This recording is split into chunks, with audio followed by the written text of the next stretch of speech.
Hello everyone and welcome back to the All Words Are Free podcast. I've actually got quite a lot of ideas. I'm currently looking at a mood board and it's exciting. Thank you to everyone who has sent through their encouragement or that they really enjoyed the first episode, the introduction. That's really nice. It's nice to see that you guys are liking it. So yeah, time to get on with the first proper content episode. I'm really, really excited. So for this first proper episode, we're going to talk about something a bit lighter, something a bit more frivolous before we get into heavier content. A few of my essays are up on Substack. That's the sort of stuff I'm referring to. So in this first episode of the All Words Are Free podcast, we are going to be talking about dating. So before we get into it, I'm going to keep up with this outfit of the day thing. Today, I am wearing a dogtooth patterned white and blue milkmaid top. I've actually had this for quite a while. It's one of those pieces that I just sort of wear over the years and pair it with different things. For fashion-wise, I'm a big getting one item for multiple outfits sort of person. I think it just, A, obviously saves you a lot of money, but also B, it's a lot more sustainable. And I think, for example, I like to shop on things like Vinted, like secondhand. I've definitely got more into that recently with obviously all the conversation around fast fashion and stuff like that.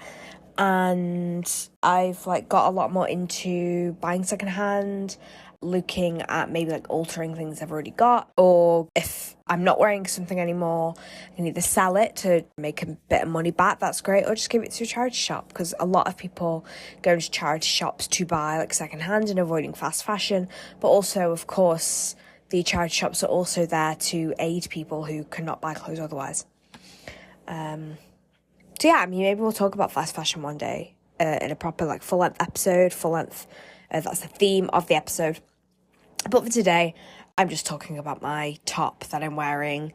So I never used to wear a bra under this top because you could see, so it's milkmaid and you can have the sleeves on the shoulder or off the shoulder. I always used to wear them on the shoulder because I was I don't know whether insecure is the right word, but I was very sort of aware. I think it just felt so empty. And I always had to wear a necklace, so if anything was shoulders, because the necklace kind of rectified that. But anyway, yeah, so this top can be I always used to wear it on my shoulders, but because I have quite slopey shoulders, they always used to fall off, so I used to stick them on with fashion tape to my skin, which is fine. But now I wear a bra with it, because without the bra it just didn't feel right. I didn't feel very comfortable, very supported. But now I wear it off my shoulders. Today is the first time I've worn it off my shoulders since last summer, because I haven't worn this top yet this year until today. And I'm loving it off my shoulders. And I think wearing the bra kind of helps because you've got those straps there. And yeah, off the shoulders, I'm kind of loving it. It's kind of fun. I don't know, maybe I'm less insecure about or less aware of my shoulder bareness. I have no idea what I'm talking about. Okay. Anyway, I was thinking having hair down helps, that sort of thing too. I'm wearing this top, and then I've got these white shorts on. They've got an undershort per se, which kind of cycle short, and then I've got this sort of lacy thing over the top. I've had these for a long time. I've had these for years, actually. I think I've had them for 5 years, and they just come out every summer.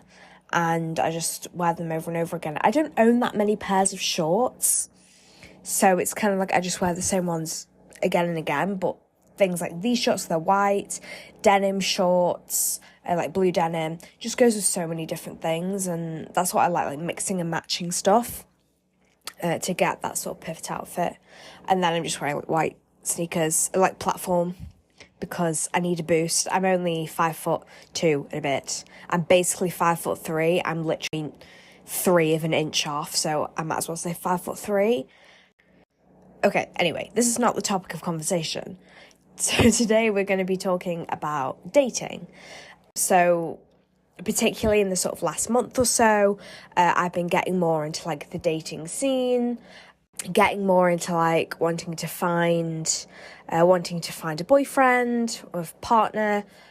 I'm heterosexual, so I'm going to be speaking from this het female point of view in the dating scene. So I'm just making you aware that that's the perspective I'm coming from. The quote that has inspired today's episode, as you have already seen from the title, is, "I heard that you're an actor, so act like a stand-up guy." And yes, that is just quote Sabrina Carpenter. However, honestly, her music this year in particular, but like just in the past as well, I discovered her stuff properly sort of this academic year, so like at the end of last year, and I've just been delving in, and I think she's so talented and she's got such a great personality. I love this song, Please Please Please, it's amazing. So yeah, for the first official content episode of my podcast, I thought we could discuss something a little frothier. The realm of dating can be very scary, exposing, say putting yourself out there on a dating app or in real life. You feel like you're being assessed, right? Like there are people around you like, oh, this person's like a worthy suitor or whatever, worthy suitor. I've been watching way too much Bridgerton. Oh, I could see myself with this person, especially when you're in the realms of dating, you know, like blind dates, or if you meet up with someone from like a Hinge date, or you just chat to someone on a dating app, you've both got those expectations that it's going to lead to something, or you're both like that expectation there of it being something. There's so much pressure. Relationships themselves can be even scarier than dating itself, because obviously then you're like, you've got to commit, and then you're like sure that you maintain that relationship. Like, sometimes be hard work. This is all the sort of stuff we're going to be getting into today. So let's begin, and maybe we'll discover something about ourselves along the way. So, talking about Bridgerton, I'm going to begin with Bridgerton because I have been watching it religiously for about the past month. I started it the past month or so, and I went through season 1, season 2, the start of season 3. I was ready for the second bit of season 3. I love it. I'm obsessed. It's wonderful. It's so interesting to compare today's sort of dating and relationships and things like marriage with how it was back then, and you know, the time in Bridgerton is set, which is like the Georgian period, and that idea of like a woman's worth. I mean, Eloise is a good example of this. She kind of stands against or represents that demographic where marriage isn't really what they want, or the women are put out there on display, and then suitors go up to them and like ask them to dance and and there's all the idea of the propose to someone once you've kissed them because you've dishonoured the woman and all that jazz, or you know, something's happened. It's always the honour of the woman that's brought into question. There can be scandals surrounding a man's family, but it's always the honour of the woman, which I find very interesting. And I like that about Bridgerton, that they do meditate on these perceptions of women, or like the perceptions of women at the time. I think it's so interesting, as well as serving us some downright romance. And it's wonderful. You root for the person so much. I had the same feelings with One Day, which again was something that I was so emotionally invested in it. I was literally talking to my computer. I think it's such a good mode of escapism as well. Romance. I've never been a romance sort of person, but recently I think I've kind of opened up to it. I think that I had this sort of stigma associated with rom-coms or romance or like romantic novels or anything like that, but I love it. I love seeing the relationship develop and all this sort of thing. I think it was kind of a not like the other girls thing. I had that sort of phase when I was like 14 or whatever I wore. I'm getting back in touch with stuff that maybe I missed out on because I pushed it away, you know? It's really interesting. I also think an interesting thing about Bridgerton and the concept of marriage, like within that sort of sphere, within that time, is, and I don't know whether this is obviously a modern aspect being placed on the series because it's being made now, even though it's reflecting a particular time. But I feel that the series shows the influence that women actually had in their marriages or in getting married. The idea that women could say no. Obviously, you can challenge this in the way that, okay, they had some choice, but then it was the men who had to put themselves out there. Although it's not necessarily a feeling of love, it might just be a feeling of convenience or wanting to get the diamond of the season, the best match. And I think it's obviously the pressure's there, right? It's all within a season. You court, you get married, and that's it. And finding a love match is highlighted throughout the seasons, that being quite a difficult thing to find. So while women potentially had that license to say no, and it was the men who had to do the action, even though obviously it's a two-sided thing in courting, and ultimately without the men's proposals, the women become classed as spinsters or anything like that. They can't be an active agent, they are purely passive. But also there's that pressure obviously to say yes for custom, for face as well, so to just get yourself into a good standing or to avoid becoming something like a spinster or being condemned per se. Yeah, so it's that concept of love versus circumstance or security. And I just think Bridgerton actually contemplates this very well, and it's very interesting because you see like the men in there, so like Benedict, and to be fair, Anthony in the first season and Colin in the third season briefly, you see them going out, having physical interactions with women, and they sort of can do this, have the license to do this, and the culture is, which is what Colin rejects, that sort of, oh yes, I went out and I've had this many women and all that sort of thing. The culture is for the men to be a bit more promiscuous, and that's celebrated. Whereas if a woman is kissed, she's been stained and it's this terrible issue.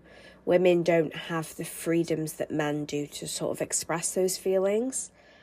And I think to a certain extent this remains when considering relationships today, because, you know, the more dates that women go on, or the more relationships they have, if they're more into a short-term relationship, or they focus on physical intimacy in particular cases, or they're more quote-unquote promiscuous, women are demonised for that. They're called the characteristic names, the stereotypes.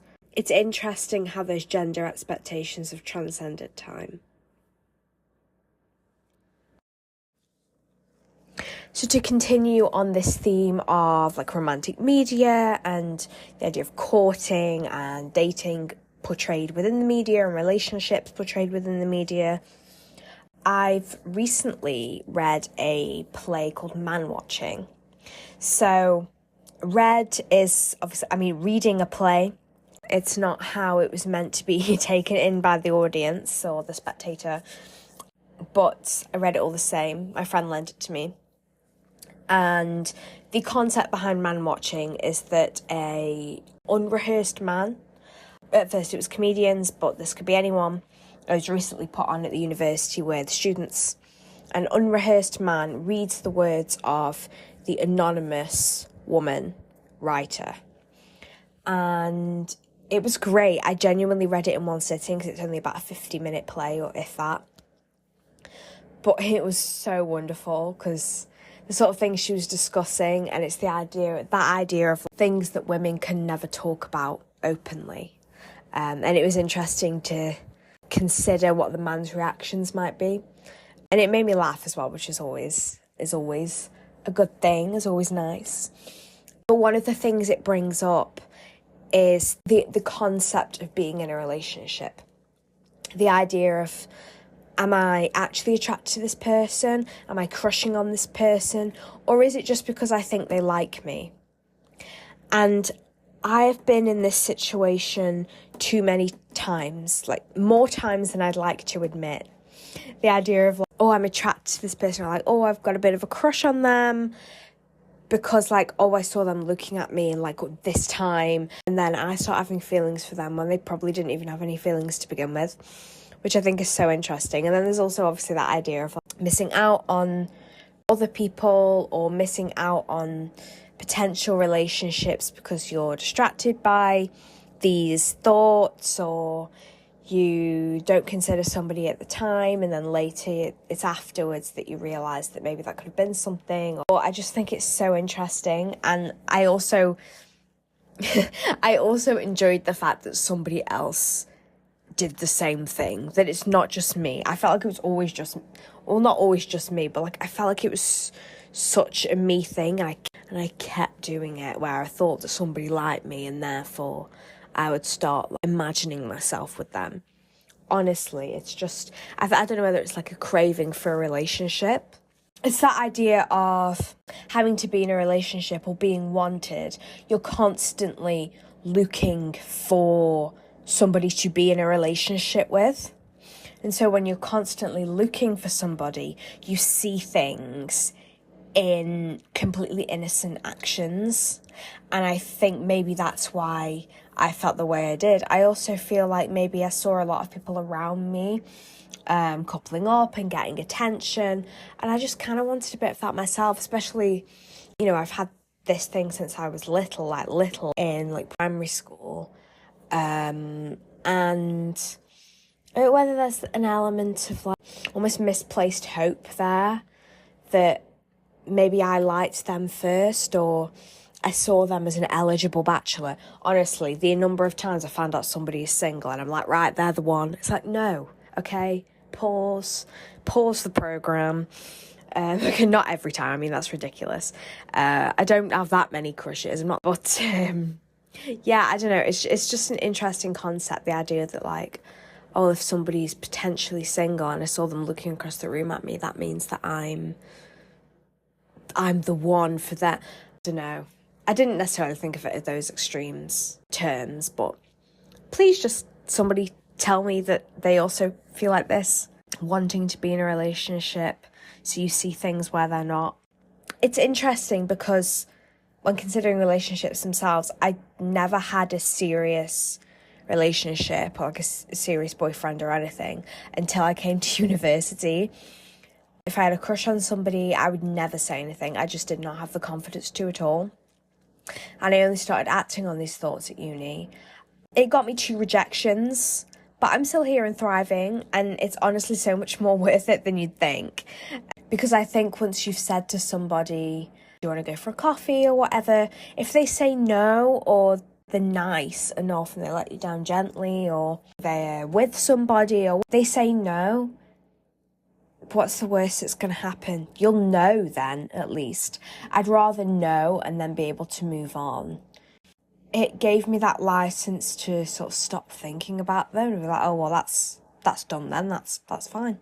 And sometimes it's actually worked out for the better. You know, I asked somebody out and in the end I was kind of like, actually, yeah, I'm really glad that didn't turn into anything. I'm glad they said no, because upon reflection, I think I was just obsessing over somebody in a moment. I mean, I think everything happens for a reason, and it all happens for the best. Maybe I'd have had different experiences or more relationships, or if I'd got out there sooner. But who knows, and I'm where I am now, and that's that. So I've recently actually been out on a date. I'm obviously not going to identify anybody or whatever. And I think going out on dates is like really nice, you know, you've got that opportunity to actually meet somebody in person, which is part of the reason why I've always thought that online dating is just not for me. It never really appealed to me because I wanted something organic, like an organic relationship, or at least how I call it, where it's a slow burn or a friend to lover sort of continuum. It's all it's a bit more natural, like meeting in person. I just feel that I still stand by the fact that that is something that just suits me down to the ground. I think dating apps can be good in the way of getting yourself out there and giving yourself the confidence to get out there and speak to people. And, there are so many positive experiences. I think sometimes you feel like so stuck and you're trying to meet somebody like organically or like wait for something, but you just want to meet someone or want to be in a relationship, and sometimes you can't wait, and maybe dating apps are good for that, and it may also help with confidence, I feel, as well. Going up to somebody in person versus texting for a bit and getting to know somebody like that before then meeting them, I think that can help people who maybe don't have that much confidence surrounding dating or, introducing themselves to people or anything.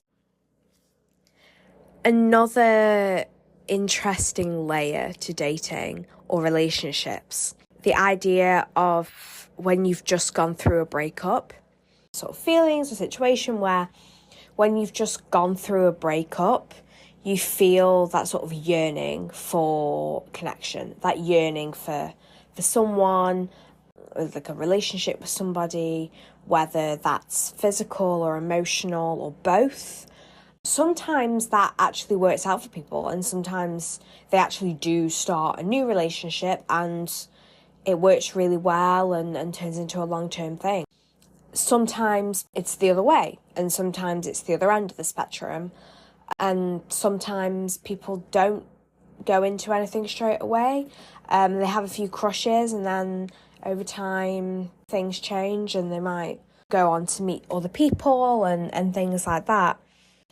It obviously depends on the nature of the breakup, but I think as long as you know where you stand personally, it's obviously completely up to you and your decision when you're ready to keep going. Breakups are very hard, and they can be very hard. I think even if you have that sort of mutual decision, which perhaps is the best form of breakup, if there is a best form, it's still hard. And because you've lost the person who at one point or another you may have thought they were the one, but you will be okay. In my personal experience, there's that feeling of just desperately wanting somebody back. This could be a feeling of loss for the person themselves. Perhaps it's more the idea of being in a relationship as well. The idea of just having that status that is connected to having a partner, because there is a status thing there. But yeah, I think for me personally, I'd just gone through a breakup and then seeing that everyone around me was coupling up, which was likely and probably was not the case at all. It's just that, that's how you see things. But yeah, no, I think it is just about taking time for yourself. So now we turn to me putting myself out there, my current dating status. So the other day, a couple of friends and I, we set out my criteria, which was very fun. I can't lie. You've got to, I think obviously criteria can get very superficial. It depends how you work it, but it's important to have some idea of what you want, right? I think it's good to not go into dating completely blind. And also there's the very basic things like somebody who's caring, somebody who's kind, somebody who respects your boundaries, things like that. And it was quite nice to have my friends like sitting with me and be like, oh, we're gonna help you get out there, and we're gonna be like your wing people, and like it was quite fun. I don't know where I stand currently, if I'm honest. I find it very fun. I find the, looking like when you're chatting to your friends, looking through dating app profiles and you're doing the swiping, like, oh, yes, absolutely not. It's feels very harmless because you're obviously not directly seeing those people, and therefore it's almost like they're avatars.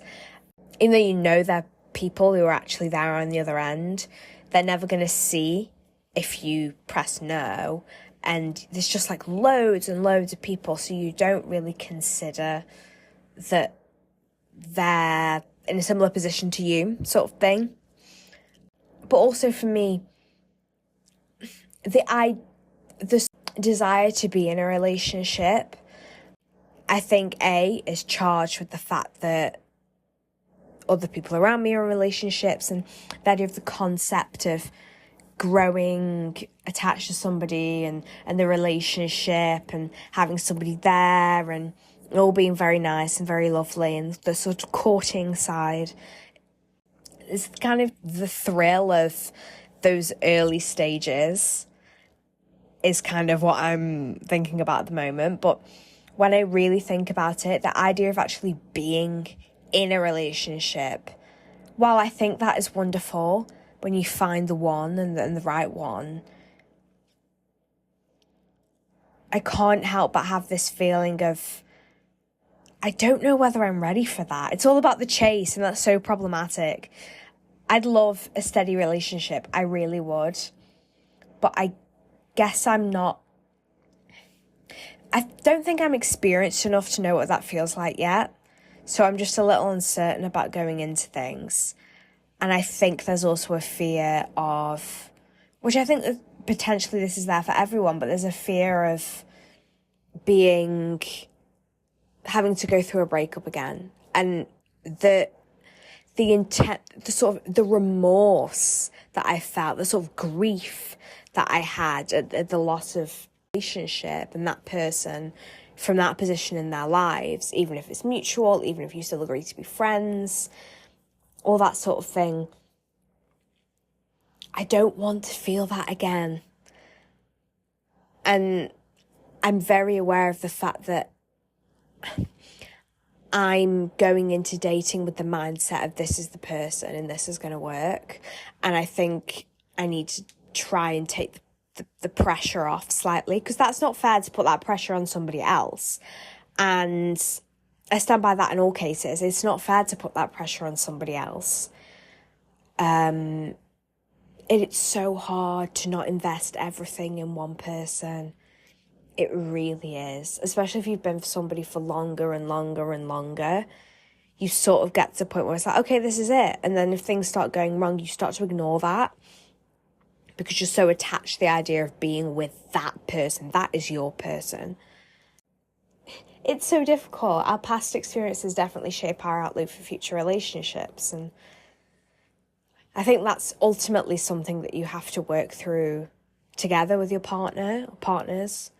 You have to assess what you both want, and you have to be open with each other and discuss what you both want. What are you both looking for? What are your goals? who are you as your own person, as well as the person within the relationship? And this doesn't just stand for romantic relationships. I feel like this can stand for friendships, for relationships with colleagues, for familial relationships. You need to be able to sort of recognize your own emotions yourself, your own needs, and you should be able to recognize your own needs and spend that time on yourself, as well as being able to discuss with others and be open with others about what are your mutual needs, or how can you strengthen your relationship or fortify your relationship. What are the things that maybe could do with a bit of work, or how can you support each other as well as supporting your own wants and needs.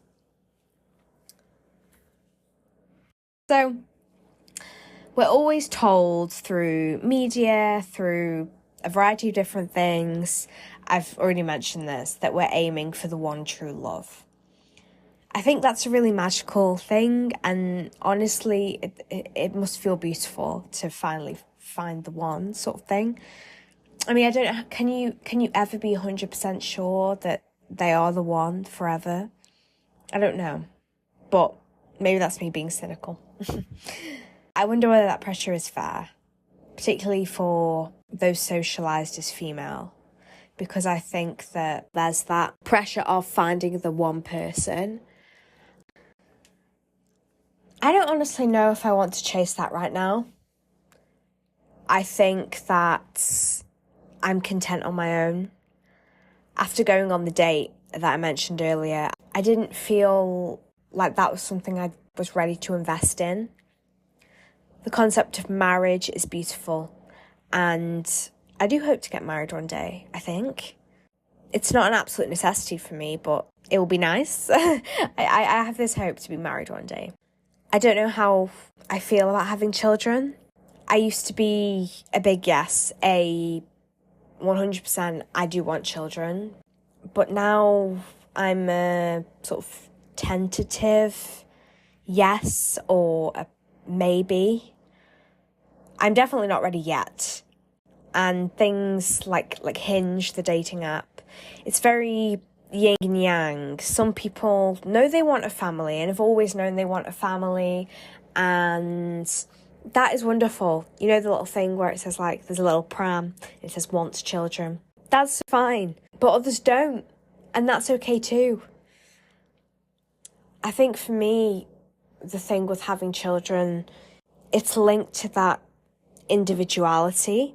I think particularly for mothers, once you have children, that's your identity, perhaps. Obviously, I'm not a mother, so I can't speak from experience.